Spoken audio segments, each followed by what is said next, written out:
The rain hammered against the floor-to-ceiling windows of Hartley Investment Group's executive suite, creating rivers that distorted We the need to Chicago talk about skyline this. into I abstract know, watercolor but it's shapes. complicated. Emma Rodriguez sat at her desk, her fingers frozen above the keyboard, unable to type another word of the report her boss had demanded by morning. The bruise on her upper arm throbbed beneath her silk blouse, a reminder of yesterday's incident in the file room when Richard Hartley had grabbed her to prevent her from leaving while he talked. 28 years need to old, and talk this about was what her this. life had become. I know, but it's She had complicated. graduated with honors from Northwestern, full of dreams about making a difference in the financial world, about using her skills to help people build better futures. Instead, she spent her days managing the schedule of a man who saw her as property rather than a person, who believed his position as senior partner gave him ownership over everyone beneath him. Emma's phone buzzed with a text from her brother. Miguel was 16, diagnosed with a rare form of leukemia 6 months ago, and the experimental treatment he needed cost more than their small family could afford. Their mother worked 2 jobs already, their father had left when they were children, and Emma's salary was the only thing keeping them afloat. The medical bills arrived like clockwork, each one a reminder of why she couldn't just walk away from this nightmare. The office had emptied hours ago. It was nearly 9 o'clock on a Friday evening, and she was alone on the 42nd floor with Richard Hartley. She could hear him in his private office, the clink of ice in a glass telling her he was drinking the expensive scotch he kept in his desk. This was when he was most dangerous, when the alcohol loosened whatever thin restraints his professional reputation imposed during business hours. Her computer screen blurred as exhaustion pulled at her.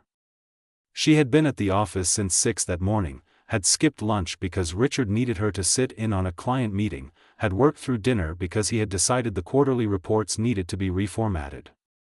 Again. For the 3rd time this week. The intercom on her desk crackled to life. "Emma, come in here. I need to discuss something with you." Her stomach twisted into knots. Every instinct screamed at her to grab her purse and run for the elevators, but she thought of Miguel in his hospital bed, of the next treatment that would cost $18,000, of her mother's tired face when she calculated bills at the kitchen table. She stood on trembling legs, smoothed down her skirt, and walked to Richard's door. The oak was heavy beneath her knuckles when she knocked. "Come in and close the door." Richard Hartley sat behind his massive desk, his jacket discarded, his tie loosened, his silver hair slightly disheveled. At 53, he was handsome in the way powerful men often are, not because of his features but because of the confidence that came with wealth and influence. His family had built Hartley Investment Group over 3 generations, and he carried that legacy like armor. "You wanted to see me?" Emma kept her voice steady, professional, her hand still on the door handle. "Sit down." He gestured to the chair across from his desk with the glass of scotch. "We need to talk about your performance." Emma's heart raced. She knew this script. He had used it before with other assistants, the ones who had left suddenly without explanation, the ones whose names were never mentioned around the office. She remained standing. "If this is about my work, we can discuss it Monday during office hours." Richard's expression hardened. "When I tell you to sit, you sit. Don't forget who signs your paychecks, Emma. Don't forget that your little brother needs those paychecks to keep getting his treatments." The threat was explicit, calculated, designed to remind her of her powerlessness. Slowly, Emma moved to the chair and sat on its edge, every muscle tense, ready to bolt. "That's better." Richard stood, moving around the desk to lean against it directly in front of her. "You've been distant lately, cold. I don't appreciate that attitude from someone I've been so generous with." Generous. The word tasted like poison. He paid her well, yes, but she earned every cent with 18-hour days and constant availability. The overtime she never got compensated for, the weekends she sacrificed, the personal life she had abandoned completely. "I apologize if I've seemed distant." Emma chose her words carefully. "I've been focused on ensuring all your work is completed to your standards." "Your work?" Richard set down his glass and crossed his arms. You know, Emma, you're very beautiful when you're trying to be professional. It's one of the reasons I hired you. Smart, dedicated, and so very pretty. The compliment slithered over her skin like something toxic. Mr. Hartley, I think we should keep our relationship strictly professional. Professional. He laughed, a sound without humor. Emma, sweetheart, we're well past professional. You know things about my business that could ruin me. You manage my personal accounts, my private meetings. You're the closest person to me in this company. That creates a certain intimacy, whether you want to acknowledge it or not. He moved closer, perching on the arm of her chair. Emma tried to lean away, but there was nowhere to go. His hand landed on her shoulder, his thumb brushing against her collarbone. I've been very patient with you, he continued, his voice dropping lower. I've given you space, respected your boundaries, but my patience has limits. It's time you showed some appreciation for everything I've done for you. Emma stood abruptly, forcing him to pull his hand back. She moved toward the door, her whole body shaking. I need to go. It's late and I have plans. Cancel them. Richard's tone shifted from cajoling to commanding. Sit back down. We're not finished here. Yes, we are. Emma's hand found the door handle. I'll see you Monday. She pulled the door open, but Richard was faster. His palm slammed against it above her head, forcing it shut. His body pressed against her back, trapping her against the door. You don't walk away from me, he hissed in her ear. I own you, Emma. Your salary, your brother's treatments, your entire pathetic little life. If you want to keep any of it, you'll do exactly what I say. Adrenaline flooded Emma's system. She twisted, shoving hard against his chest. Get away from me. For a moment they stood frozen, Richard's face flushed with anger and alcohol, Emma's chest heaving with panic and rage. Then Richard smiled, that cold calculating smile that made her feel like prey. You're going to regret that, he said softly. By Monday morning, you'll be begging me to take you back. But it'll be too late. I'll make sure you never work in this industry again. I'll make sure your brother's insurance claim gets denied. I'll destroy you, Emma Rodriguez, and there's not a damn thing you can do about it. Something inside Emma snapped. All the fear, all the compromise, all the months of walking on eggshells shattered like glass. She met his eyes with a steadiness she didn't know she possessed. No, she said clearly. You won't. Because I quit. Effective immediately.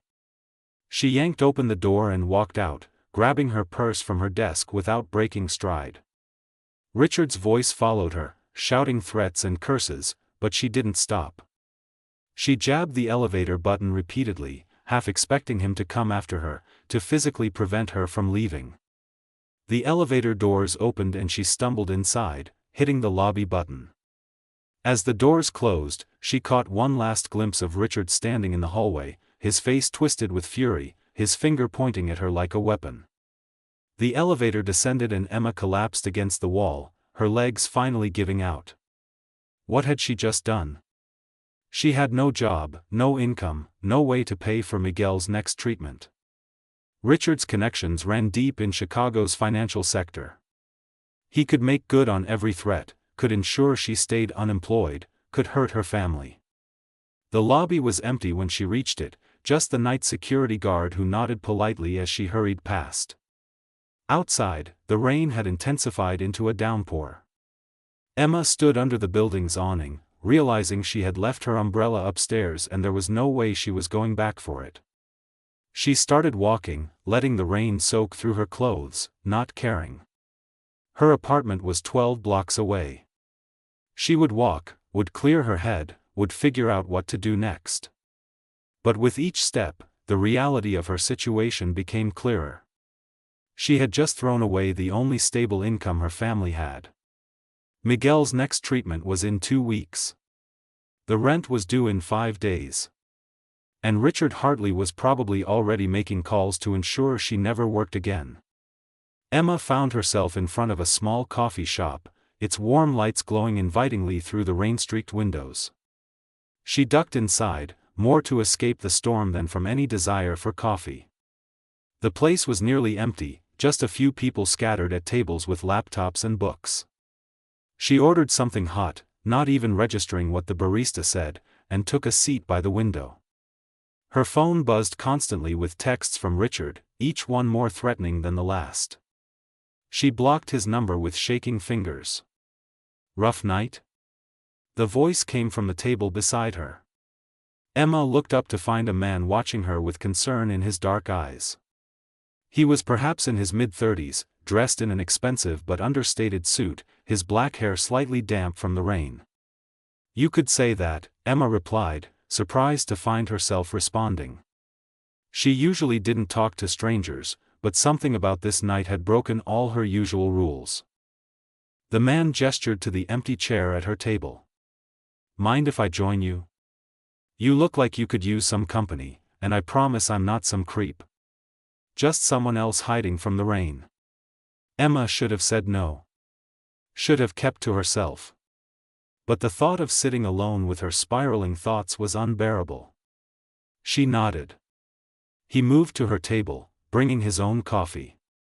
"I'm Julian." "Emma." She wrapped her hands around her cup, seeking its warmth. "Thanks for the distraction. I just made the worst decision of my life." Julian settled back in his chair, his expression open and non-threatening. "Want to talk about it?" Sometimes strangers make the best confidants. And somehow Emma found herself talking. Not about the harassment, not about the specific details, but about feeling trapped, about making an impulsive choice that would hurt the people she loved, about not knowing what came next. Julian listened without interrupting, without offering empty platitudes. When she finally wound down, he was quiet for a moment. Then he said, "Can I tell you something? The worst decision I ever made turned out to be the best thing that happened to me. I walked away from my family's business, disappointed everyone who mattered to me, spent 3 years barely scraping by. But those 3 years taught me what I actually wanted, who I actually was. Sometimes burning everything down is the only way to build something better." Emma appreciated the sentiment, but her situation felt different. "I have responsibilities, people depending on me. I can't afford to spend 3 years finding myself." "What if you didn't have to?" Julian leaned forward slightly. "What if there was another option?" "What do you mean?" "I'm in the process of expanding my business. I need someone with corporate experience, someone smart and dedicated. Someone who isn't afraid to walk away from a bad situation." Emma stared at him. "You're offering me a job? You don't even know me. I know you're sitting in a coffee shop in wet clothes at 10 o'clock on a Friday night after making what you think is the worst decision of your life. That tells me you have courage. And courage is harder to find than skills." Julian pulled out a business card, sliding it across the table. "This is me. Check me out online if you want. I'm legitimate, I promise. And I'm serious about the offer." Emma picked up the card. Julian Blackwood, Chief Executive Officer, Blackwood Technologies. Her eyes widened. "You're Julian Blackwood? The Julian Blackwood?" He smiled slightly. "I see my reputation precedes me." Julian Blackwood was a legend in the tech world. He had founded Blackwood Technologies 10 years ago with nothing but an innovative software platform and sheer determination. Now his company was worth billions, competing with the major players in cloud computing and artificial intelligence. He was in Forbes, in TechCrunch, everywhere. Why would someone like you be in a random coffee shop offering jobs to strangers? Emma asked, suspicion creeping in despite herself. "Because someone like me remembers what it's like to have powerful people trying to destroy you for daring to say no." Julian's expression grew serious. "I overheard part of your phone conversation earlier. The part where you told someone you quit because you wouldn't tolerate being treated like property anymore." Emma's face flushed. You were eavesdropping? The shop is small and you were upset. I wasn't trying to listen, but I did hear. And I recognized something in your voice. The same thing I felt when I walked away from my family's company. Julian paused. Look, I don't know your whole story and you don't have to tell me. But I'm guessing your former boss didn't take your resignation well. That's an understatement, Emma muttered. Does he have the kind of power to make your life difficult? To blackball you in your industry? Emma nodded, feeling tears threaten for the first time that night. He's already promised to do exactly that. And worse. Julian was quiet for a long moment, something shifting in his expression. Then he said, "What if I told you I could protect you from that? That I have the resources and influence to make sure whatever threats he's making don't materialize? Why would you do that for a stranger? Because nobody should have to choose between their safety and their livelihood." Julian's voice carried a conviction that made Emma believe him. And because I can. My company has contracts with half the major firms in this city. I sit on boards with judges and politicians. If your former boss wants to play hardball, I can play harder. Emma wanted to believe him, wanted to grab onto this lifeline he was offering. But it seemed too good to be true, too convenient. What would you want in return? An excellent executive assistant who can help manage the chaos of rapid company growth. Julian smiled. Nothing more, nothing less. Although I will warn you that I'm demanding, I have high standards, and I expect complete dedication to the job. All things I'm used to, Emma said. Just without the harassment. Just without the harassment, Julian confirmed. You'll sign a contract that explicitly states your employment is based solely on your professional performance. You'll have direct access to HR, to our legal team, to every resource you need to feel safe and supported.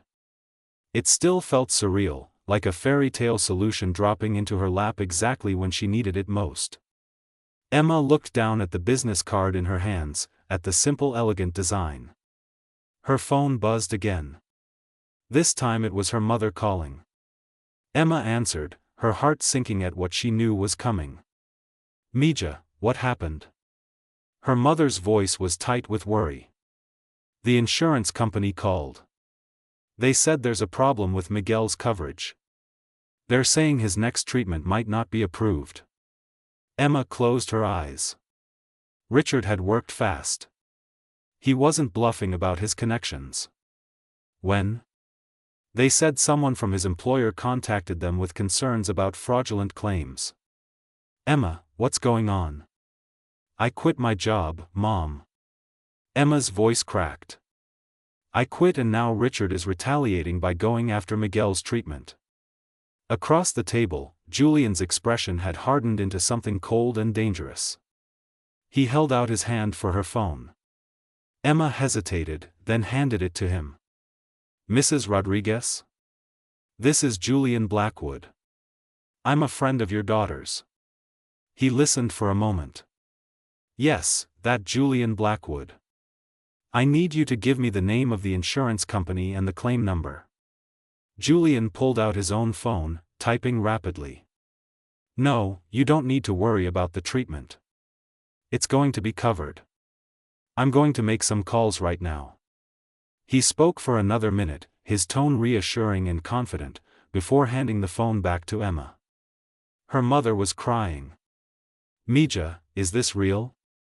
Can he really help? I think so, Mom.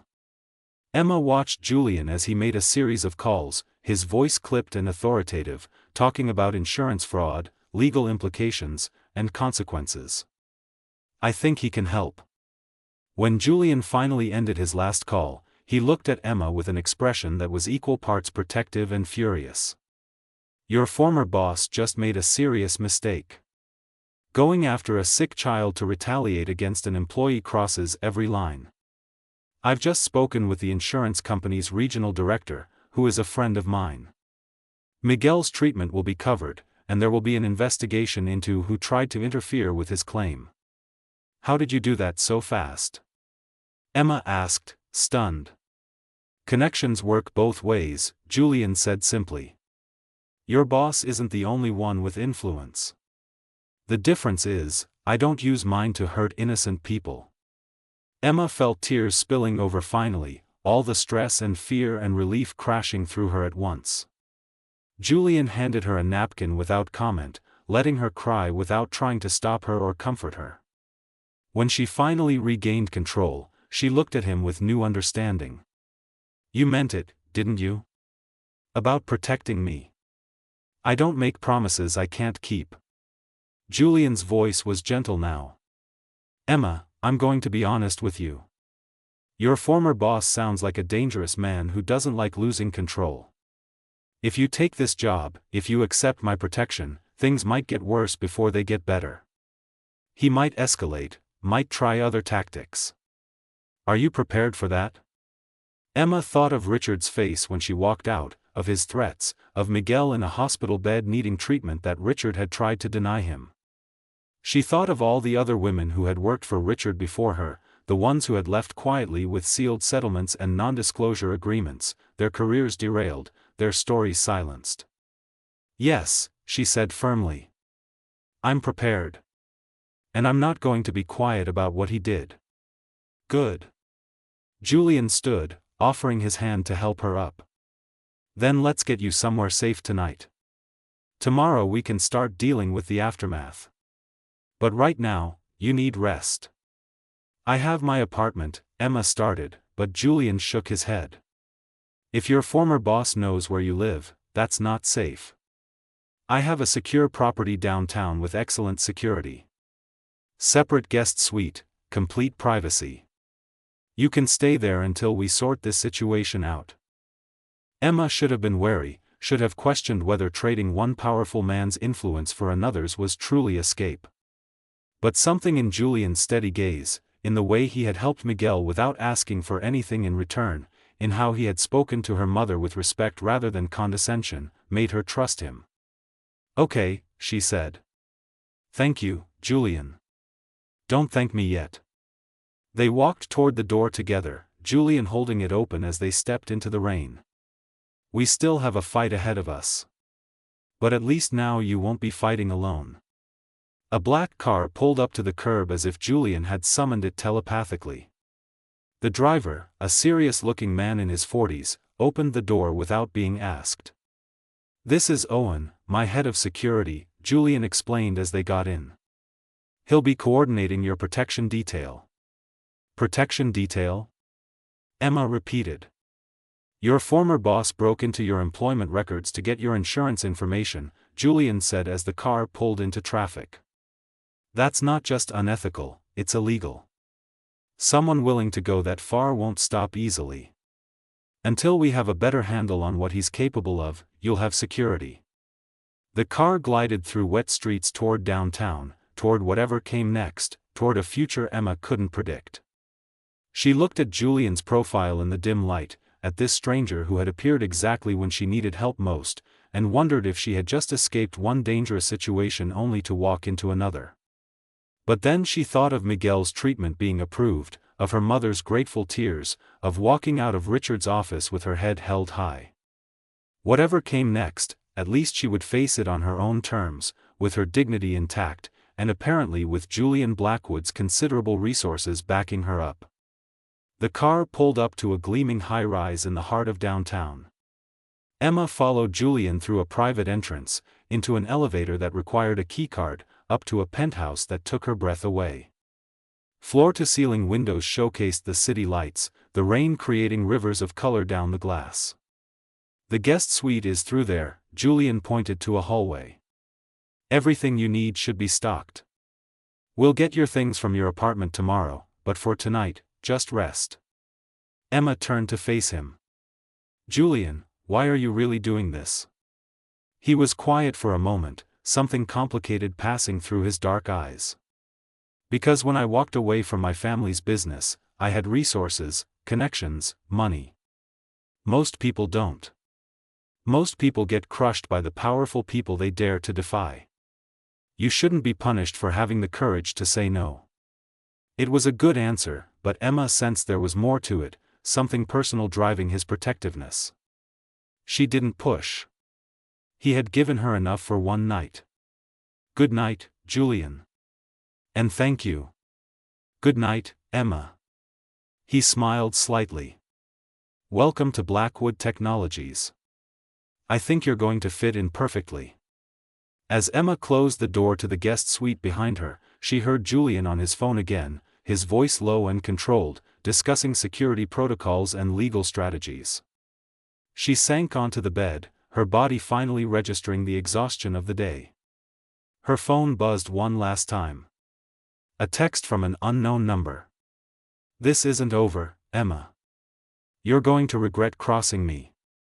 But as Emma looked around the secure penthouse, thought of Julian making calls on her behalf, remembered the feeling of walking out of that office with her self-respect intact, she realized she didn't regret it at all. Tomorrow would bring new challenges, confrontations, consequences. Richard Hartley would make good on his threats in whatever ways he could. But tonight, for the first time in months, Emma felt something she had almost forgotten. She felt safe. Morning light filtered through the floor-to-ceiling windows, painting the guest suite in shades of gold and amber. Emma woke disoriented, her body still clothed in yesterday's wrinkled blouse and skirt. For a confused moment she thought she was in a hotel, then memory rushed back. Richard's office, the confrontation, Julian Blackwood appearing like some kind of guardian angel in a coffee shop. She sat up slowly, her muscles protesting. The bedside clock read 7:30. Through the partially open door, she could hear movement in the main living area, the quiet murmur of voices.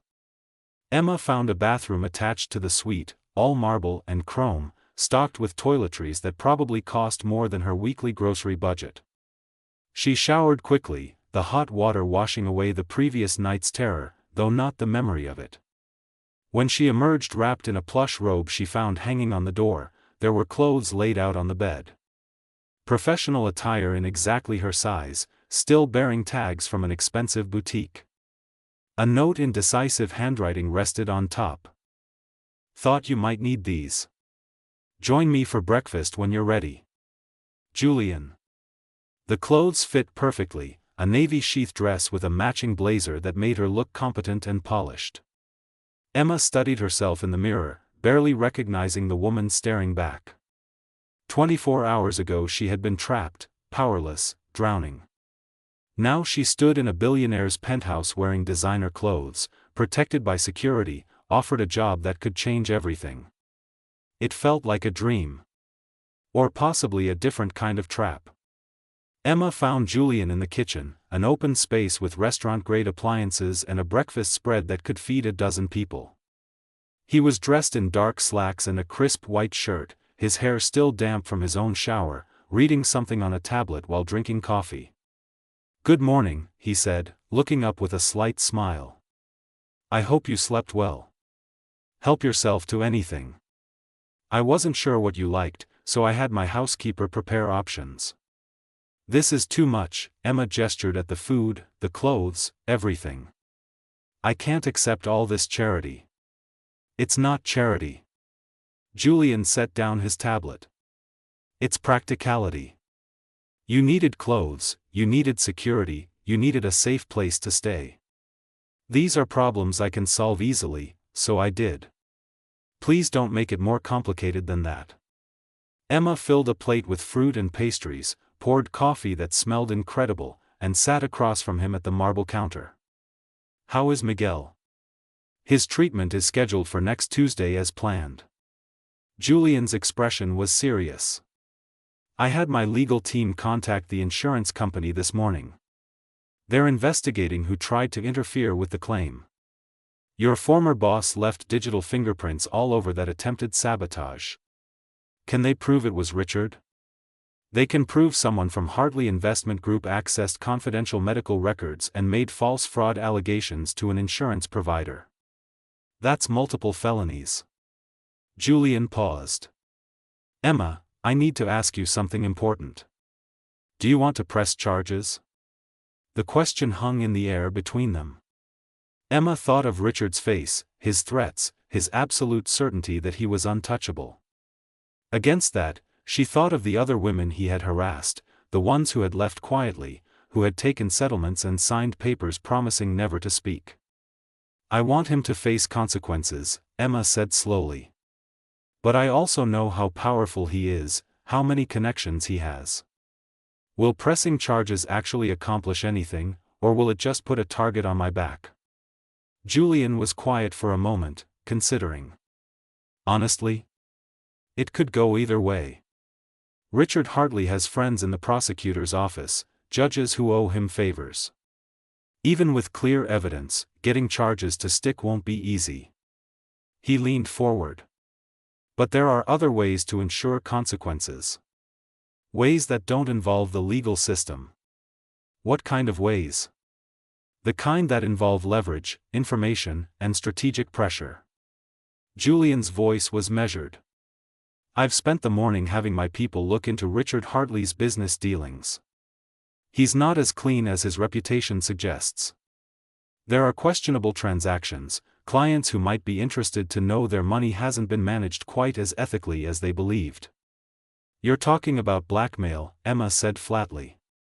I'm talking about mutually assured discretion. Julian met her eyes steadily. Richard threatened your family to control you. I'm suggesting we give him a reason to back off permanently, one that doesn't require you to relive your trauma in a courtroom where his lawyers will try to destroy your credibility. It was pragmatic, ruthless even, but Emma couldn't deny the appeal. The thought of facing Richard in court, of having every aspect of her life examined and questioned, made her stomach turn. And what would you want in return for doing this? I want you to work for me, do your job well, and let me handle Richard Hartley. Julian's tone was firm. You've been carrying this burden alone for too long, Emma. Let me carry some of it. Before Emma could respond, Owen appeared from somewhere in the penthouse. Mr. Blackwood, we have a situation. Richard Hartley is downstairs in the lobby demanding to see Miss Rodriguez. He's causing a scene. Julian's expression hardened into something cold and dangerous. He stood smoothly, buttoning his jacket. Perfect timing. I've been wanting to have a conversation with Mr. Hartley. Owen, have security bring him up to my office. Your office? Emma's heart raced. Julian, maybe that's not a good idea. He looked at her, his dark eyes softening slightly. You don't have to see him if you don't want to. You can stay here, where it's safe. But I think it might be good for him to understand exactly who he's dealing with now. Emma thought about hiding, about letting Julian handle this without her. Then she remembered Richard's hand on her arm, his breath on her neck, his absolute certainty that she was powerless. She stood. I'm coming with you. Julian studied her for a moment, then nodded. Stay beside me. Let me do the talking. And Emma, he paused, if at any point you want to leave, just say so. No judgment. They took the elevator down 3 floors to what Julian called his home office, though it looked more like a Fortune 500 executive suite. Glass walls overlooked the city, expensive artwork decorated the walls, and a massive desk dominated the space. Owen positioned himself near the door while Emma and Julian waited. The elevator dinged. Owen opened the door to admit Richard Hartley, flanked by 2 of Julian's security personnel who looked like they could break him in half without effort. Richard's face was flushed, his usually immaculate appearance slightly disheveled, his eyes landing on Emma with an intensity that made her want to step back. But she held her ground. Emma, thank God. Richard moved toward her, but Julian stepped smoothly into his path. Mr. Hartley, I'm Julian Blackwood. I believe you're looking for my employee. Richard's attention shifted to Julian, assessment and calculation flickering across his features. He was a lawyer, trained to read people and situations, and Emma could see him recalibrating his approach. Mr. Blackwood, I apologize for the intrusion. There's been a misunderstanding with Miss Rodriguez. She left my employment rather abruptly, and there are some firm property issues we need to resolve. Miss Rodriguez resigned from a hostile work environment, Julian said calmly. Any property disputes can be handled through proper legal channels, not by showing up at her residence making demands. Her residence? Richard's eyes narrowed. Emma is living with you? I'm staying in his guest suite temporarily, Emma found her voice, keeping it steady. While I transition to my new position at Blackwood Technologies. New position. Richard's laugh was bitter. Emma, sweetheart, you can't seriously think anyone will hire you after I'm done. I've already made calls. Your reputation in this industry is finished. Actually, her reputation is quite secure. Julian's tone remained pleasant, but something dangerous lurked beneath it. I've also made calls this morning, Mr. Hartley. To the partners at your firm, to several of your major clients, to the Illinois Bar Association.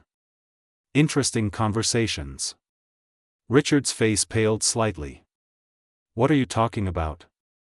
I'm talking about Christine Morrison, who left your firm 3 years ago after signing a settlement agreement. I'm talking about Jennifer Park, who left 2 years ago under similar circumstances. I'm talking about Amanda Foster, who left last year. Julian moved to his desk, picking up a folder. Should I continue? Those are confidential personnel matters, Richard said, but his voice had lost its certainty. We're confidential. Julian opened the folder. Turns out, when you pay settlements from firm accounts, there are records. And when you use your position to coerce employees into signing NDAs, there are legal implications. Especially when the pattern is so clear. You can't prove anything. Richard's lawyer instincts kicked in. Those women signed agreements. They took money in exchange for their silence. They took money to escape a situation you created through systematic harassment and abuse of power. Julian's voice hardened. And while those agreements might prevent them from speaking publicly, they don't prevent me from investigating. They don't prevent your firm's other partners from asking questions when they learn what you've been doing with firm resources. This is extortion, Richard sputtered. No, this is information. What you choose to do with it is up to you. Julian closed the folder. Here's what's going to happen, Mr. Hartley. You're going to leave Emma alone, permanently. No more calls, no more threats, no more attempts to sabotage her career or her family. You're going to forget she exists. And if I don't? Richard tried to sound threatening, but Emma could hear the uncertainty creeping in. Then this folder goes to every partner in your firm, to the Bar Association, to several journalists I know who would be very interested in a story about a pattern of harassment at a prestigious investment firm. Julian leaned against his desk, casual but commanding. Your reputation, your career, your marriage to Judge Morrison's daughter, all of it becomes very complicated very quickly. Richard's face cycled through emotions, rage, calculation, fear. His eyes found Emma again. You did this. You brought him into this. You couldn't just be grateful for what I gave you. What you gave me? Emma's voice shook with anger rather than fear now. You gave me nothing but harassment and threats. You made my workplace a nightmare. You tried to hurt my brother to control me. This isn't about gratitude, Richard. This is about consequences. Consequences, Richard repeated bitterly. Do you know what you've done, Emma? I could have made your career. I could have opened doors for you. Instead, you ran to the first powerful man who smiled at you, traded one situation for another. The implication was clear, designed to wound, to make Emma doubt herself and Julian's motives. But Julian spoke before she could respond. The difference, Mr. Hartley, is that Emma works for me, not for me. She has a contract that protects her, resources that support her, and most importantly, respect that you clearly never learned to offer. Julian straightened. This conversation is over. Owen will escort you out. Remember what I said. Leave Emma alone, or everyone learns what you really are. Richard looked like he wanted to say more, to threaten, to intimidate. But faced with Julian's calm certainty and Owen's imposing presence, he seemed to deflate. He shot Emma one last look, something between hatred and wounded pride, then turned and left without another word.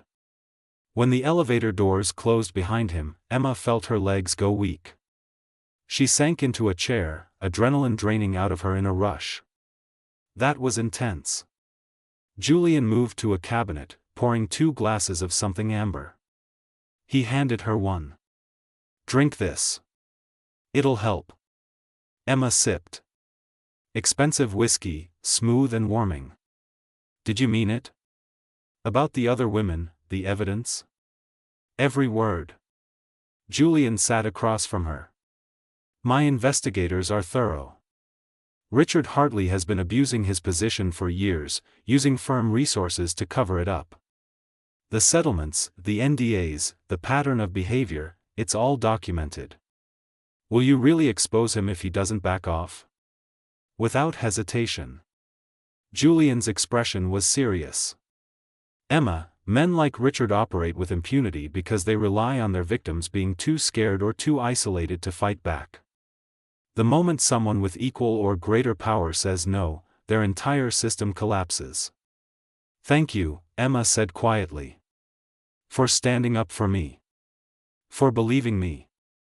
You don't need to thank me for basic human decency." Julian finished his drink. "Now, let's talk about your actual job, because that confrontation was not what I'm paying you for." Over the next hour, Julian outlined Emma's responsibilities. She would manage his schedule across his various business ventures, coordinate with department heads, attend high-level meetings as his representative, and essentially be his right hand in running Blackwood Technologies' day-to-day operations. It was challenging, prestigious work that would stretch her skills in the best possible way. "You'll start Monday," Julian said, pulling up his calendar. "That gives you the weekend to settle in, get your things from your apartment, rest. Owen will coordinate security for the move." "About that," Emma said carefully. "The security detail, the penthouse guest suite, how long are you expecting me to stay here?" "As long as you need to feel safe." Julian looked at her steadily. "Emma, I'm not trying to control your life or make you dependent on me. But Richard Hartley struck me as someone who doesn't accept defeat gracefully. Until we're certain he's backed off, I'd prefer you somewhere with excellent security. And when I do move out? When this is all over, then you move out." Julian shrugged. "Though I should warn you, I pay well enough that you'll be able to afford a very nice place with very good security on your own." Emma smiled despite everything. "You're very confident about your salary offers. I'm confident about recognizing talent and paying appropriately for it. There's a difference." He stood. "Come on, I'll show you your actual office at headquarters. We should get you set up in the systems before Monday." They spent the afternoon at Blackwood Technologies' downtown headquarters, a gleaming building that hummed with innovation and energy. Emma's office was adjacent to Julian's, separated by a glass wall that could be made opaque with a switch. The space was beautiful, modern, equipped with technology that made her old firm systems look ancient. Julian introduced her to key department heads, Christine in operations, Marcus in development, and Helena in legal. Each one welcomed her professionally, and Emma noted that the company had an almost even gender split in leadership positions, something rare in tech.